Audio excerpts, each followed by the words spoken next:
What's up, drivers? Young Diesel here, and today we're diving deep into something that affects every single one of us out here on the road.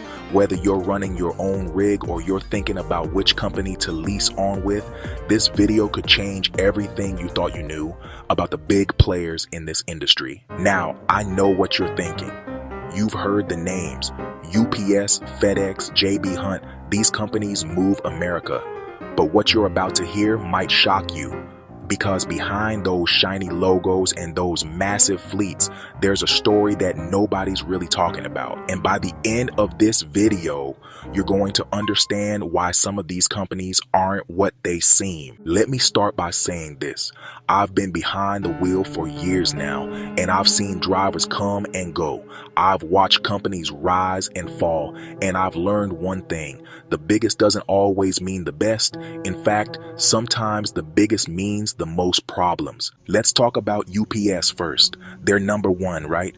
Largest for hire carrier in all of North America, massive fleet, nationwide coverage. They're everywhere. You can't drive through a city without seeing those brown trucks. But here's what they don't tell you in the recruiting ads. UPS is dealing with some serious internal issues right now. Their drivers are unionized, which means there's constant negotiation, constant tension, and when those negotiations break down, freight doesn't move. Remember the threatened strike not too long ago? That sent shockwaves through the entire supply chain. And let me tell you something else about UPS. When you're that big, you become a target for regulations, a target for lawsuits, a target for every politician looking to make a name for themselves. That package you're hauling, it's not just a package anymore.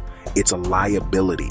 One wrong move, one missed delivery, and suddenly you're dealing with corporate breathing down your neck because some executive's bonus depends on those metrics. Now, FedEx is interesting. They've built their entire reputation on speed, time-sensitive shipments, overnight delivery.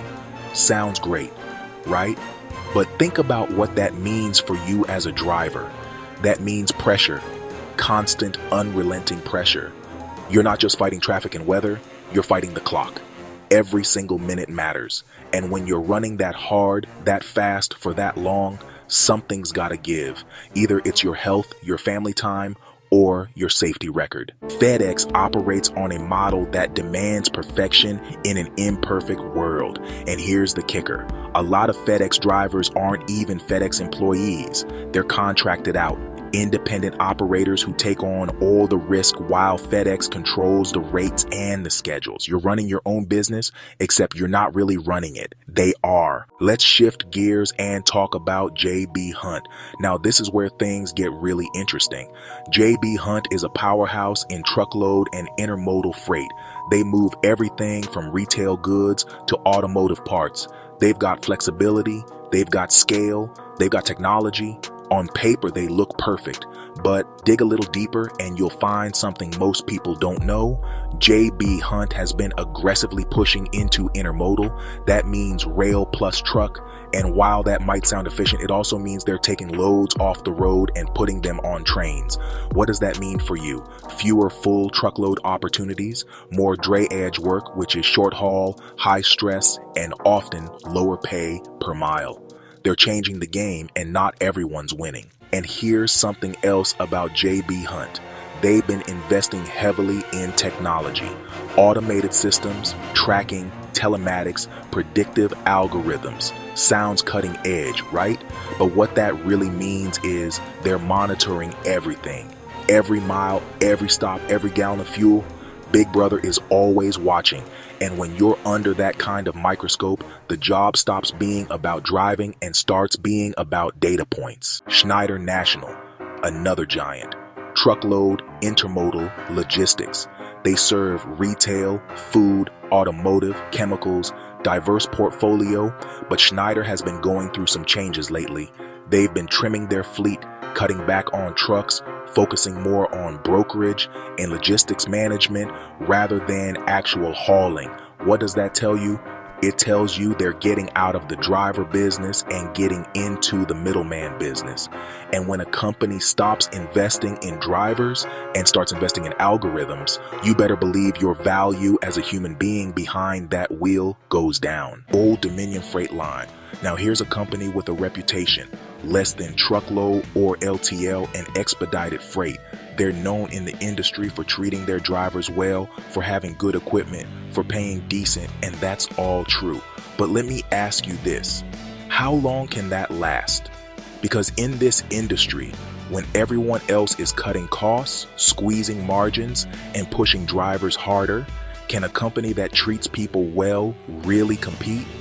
Or are they just one economic downturn away from becoming like everyone else? Old Dominion runs a tight ship.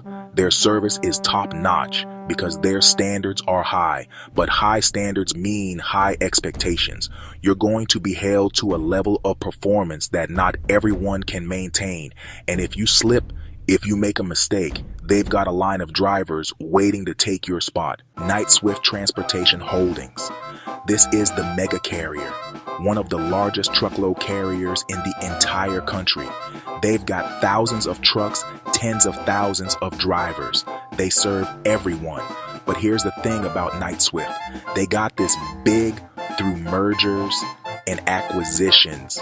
Knight bought Swift bought other companies. It's all consolidated now. And when you work for a company that big, you're not a driver anymore. You're a number in a spreadsheet. Knight-Swift has buying power. They can negotiate rates that smaller carriers just can't touch. But, that also means they can afford to pay drivers less because they're operating on volume. They don't need to pay top dollar to keep you around because, honestly, there's always someone else willing to take less. It's a race to the bottom, and they're leading the pack. Ryder system. Now, Ryder is different. They're not just about hauling freight. They're about fleet leasing, dedicated transportation, supply chain management. They manage entire logistics operations for big corporations. Sounds sophisticated, right? And it is. But if you're a driver for Ryder, you really need to understand what you're getting into. You're not driving for a trucking company. You're driving for a logistics company that just happens to operate trucks. Your job is a small piece of a much larger corporate machine. Ryder drivers are often dedicated to specific accounts. That means you're running the same routes, dealing with the same customers day in and day out. For some guys, that's perfect. Stability, routine, home time. For others, honestly, it's mind-numbing. And if that dedicated account dries up, if that customer decides to go with someone else, your job security goes with it. Estes Express Lines, another LTL heavyweight. Excellent customer service, expedited freight, global reach. Estes has been around for nearly a century, and they've built a reputation on reliability. But let's be real, LTL is a grind. You're doing multiple stops, dealing with loading docks, handling freight that's not always secured properly. It's physically demanding and it's mentally exhausting. And while Estes pays competitively, you're earning every penny of that paycheck. The LTL world is also facing a major shift. E-commerce has changed everything. More packages, smaller shipments, tighter delivery windows. Companies like Estes are adapting, but that adaptation comes at a cost. More pressure on drivers, more expectations, and less room for error. Now, here's where this all ties together. Every single one of these companies, from UPS to Estes, is facing the same challenges. Driver shortage, rising fuel costs, stricter regulations, increasing insurance premiums, and they're all responding the same way, by squeezing more out of fewer drivers, by investing in technology to replace human decision-making, by consolidating routes and eliminating what they see as inefficiencies. But here's what they're missing. We're not machines, we're people. And this job, this life on the road, it takes a toll. You can't automate that away. You can't optimize it out of existence. At the end of the day, someone's got to sit in that seat, grip that wheel, and move America's freight from point A to point B. And that someone is you. That someone is me.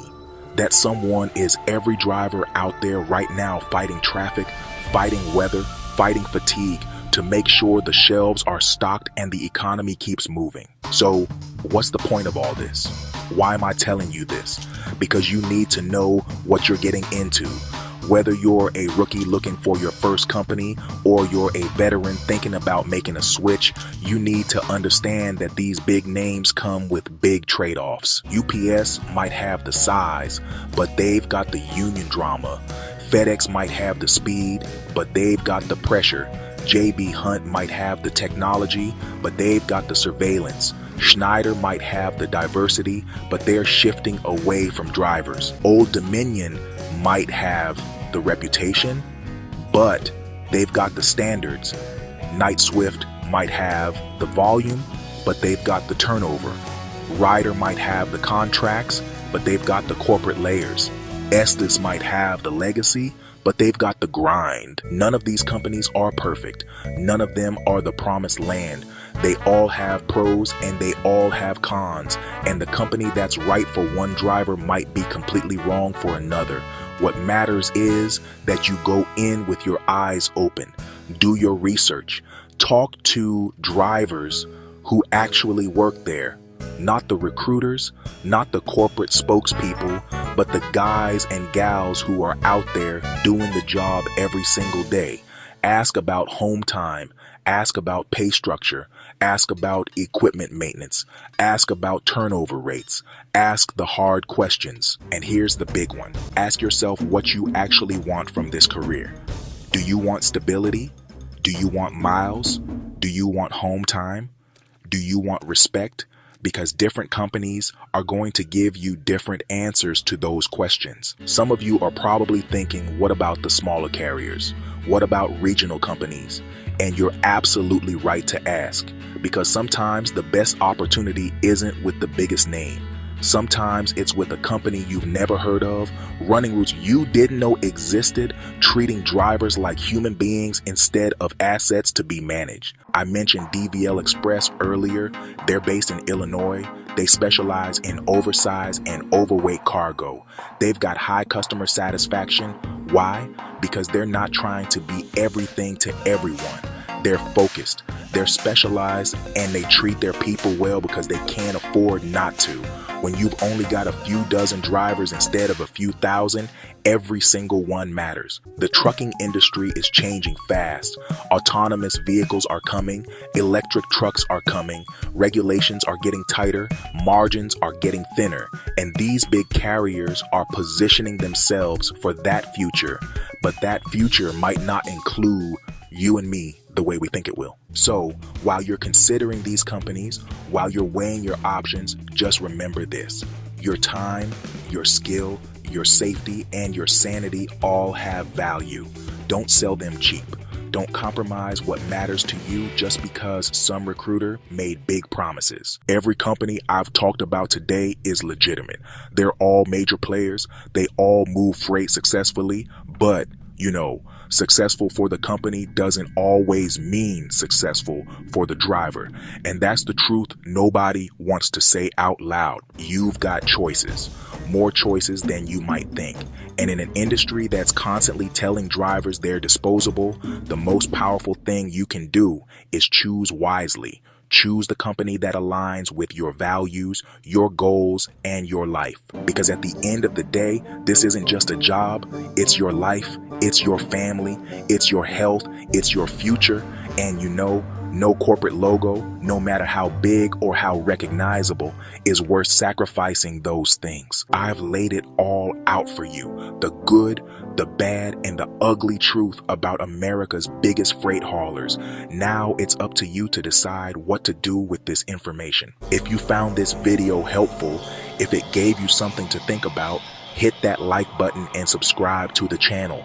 Drop a comment and let me know your experiences with any of these companies. Have you driven for UPS, for J.B. Hunt, for Knight-Swift? Tell your story, because your experience matters and other drivers need to hear it. And if you're watching this and you're thinking about getting into trucking, welcome. This industry needs good people, but go in smart, go in informed, and never forget that you've got value. Keep the shiny side up, and I'll see you in the next one. Young Diesel